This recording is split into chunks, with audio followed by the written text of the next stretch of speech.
Bonjour Montréal.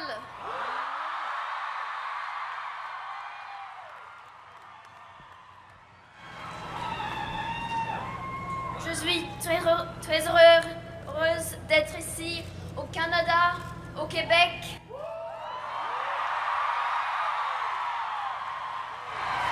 Merci beaucoup.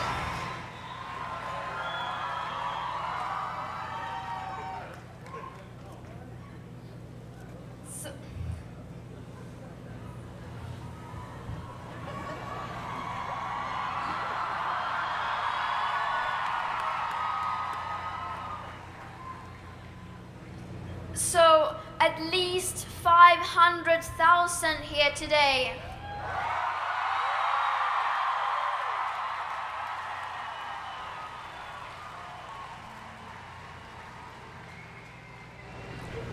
You should be very proud of yourselves, and because this we have done together, and I cannot thank you enough for being here.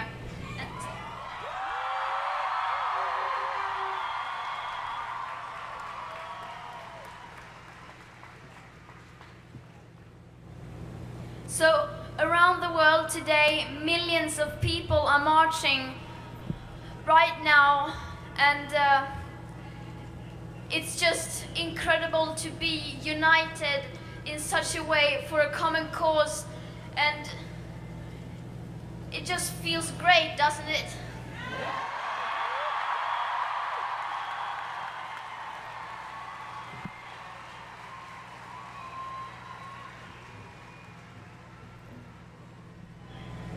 But it feels great to be in Canada. It's a bit like coming home. I mean, you are very similar to Sweden, where I'm from.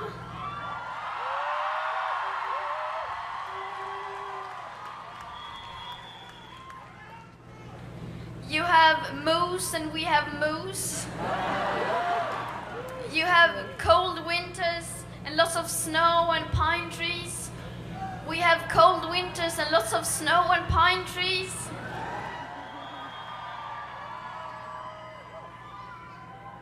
You have the caribou, we have the reindeer. You play ice hockey, we play ice hockey.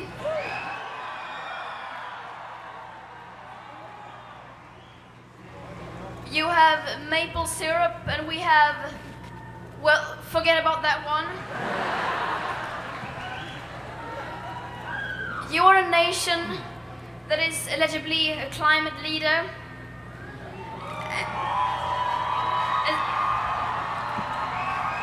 And Sweden is also a nation that is elegibly a climate leader. And in both cases, it means absolutely nothing.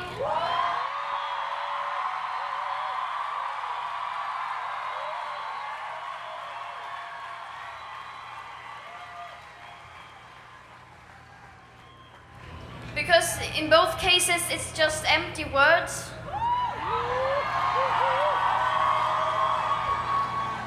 And the politics needed are still nowhere in sight. So we are basically the same. Last week, well over 4 million people in over 170 countries striked for the climate.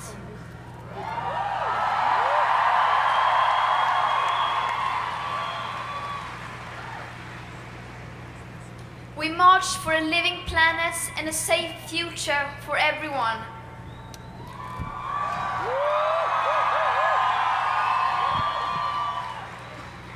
We spoke the science and demanded that the people in power would listen to and act on the science. But our political leaders didn't listen. This week, world leaders all around the world, from all around the world, gathered in New York for the UN Climate Action Summit. They disappointed us once again with their empty words and insufficient plans.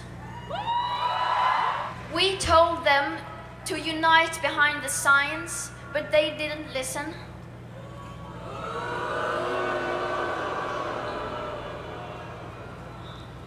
So today, we are millions around the world, striking and marching again, and we will keep on doing it until they listen. If the people in power won't take their responsibility, then we will.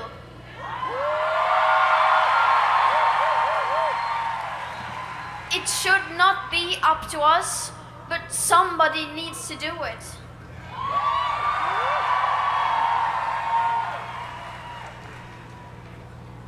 They say we shouldn't worry, that we should look forward to a bright future.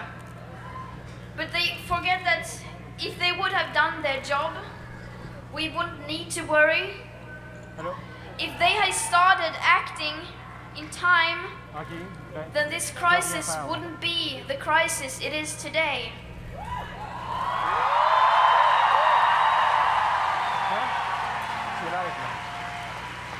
And we promise, once they start taking their responsibility and do their job, we will stop worrying and go back to school, go back to work.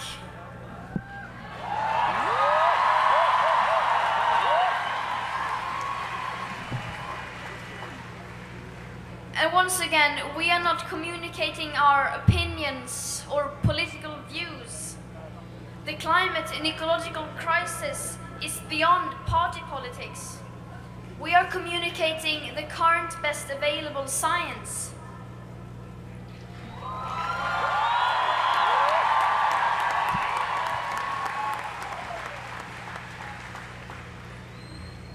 To some people, particularly in those who in many ways have caused this crisis, that science is too uncomfortable to address. But we, who will have to live with the consequences, and indeed those who are living with the climate and ecological crisis already, we don't have a choice.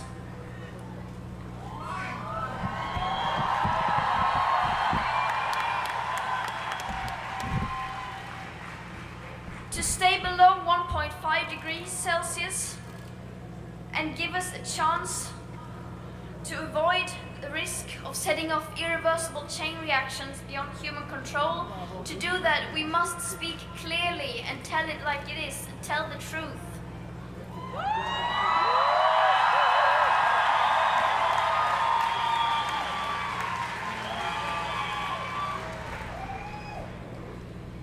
In the IPCC's SR 1.5 report that came out last year, it says on page 108 in chapter 2 that to have a 67% chance of staying below a 1.5 degrees of global temperature rise, the best odds given by the IPCC, the world had 420 gigatons of CO2 left to emit back on January 1st, 2018. And today, that figure is already down to less than 350 gigatons. With today's emissions levels, that remaining CO2 budget will be entirely gone within less than 8.5 years. And please note that these calculations do not include already locked-in warming hidden by toxic air pollution, non-linear tipping points, most feedback loops, or the aspect of equity, climate justice. They are also relying on my generation, your generation, sucking hundreds of billions of tons of CO2 out of the air with technologies that barely exist.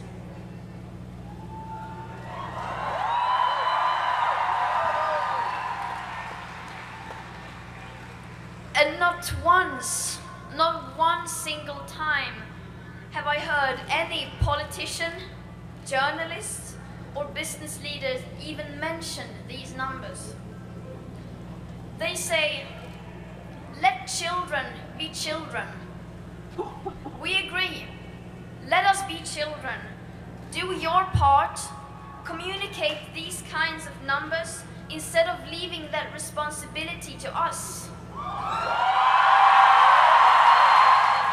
then we can go back to being children. And we are not in school today. You are not at work today.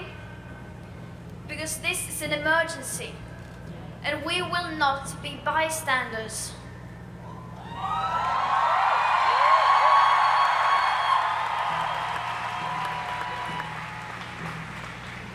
Some would say we are wasting lesson time. We say we are changing the world.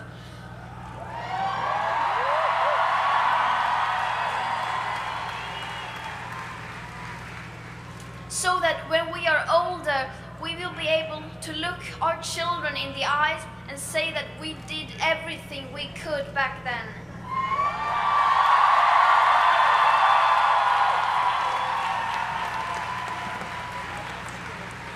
Because that is our moral duty. And we will never stop doing that. We will never stop fighting for the living planet and for a safe future, for our future.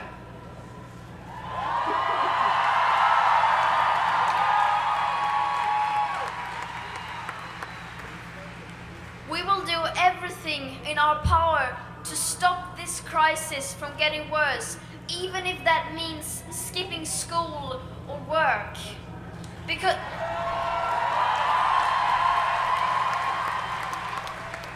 Because this is more important.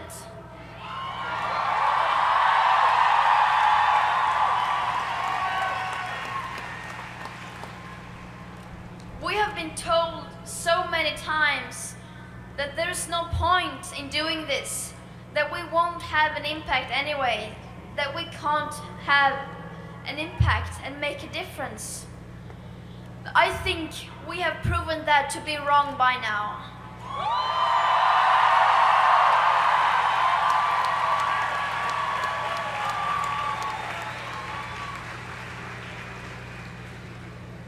Through history, the most important changes in society have come from the bottom up, from grassroots.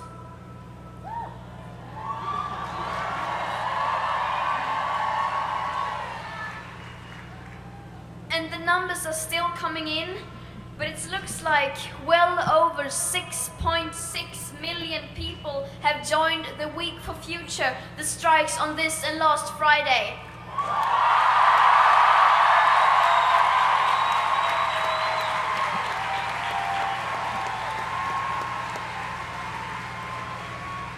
That is one of the biggest demonstrations in history.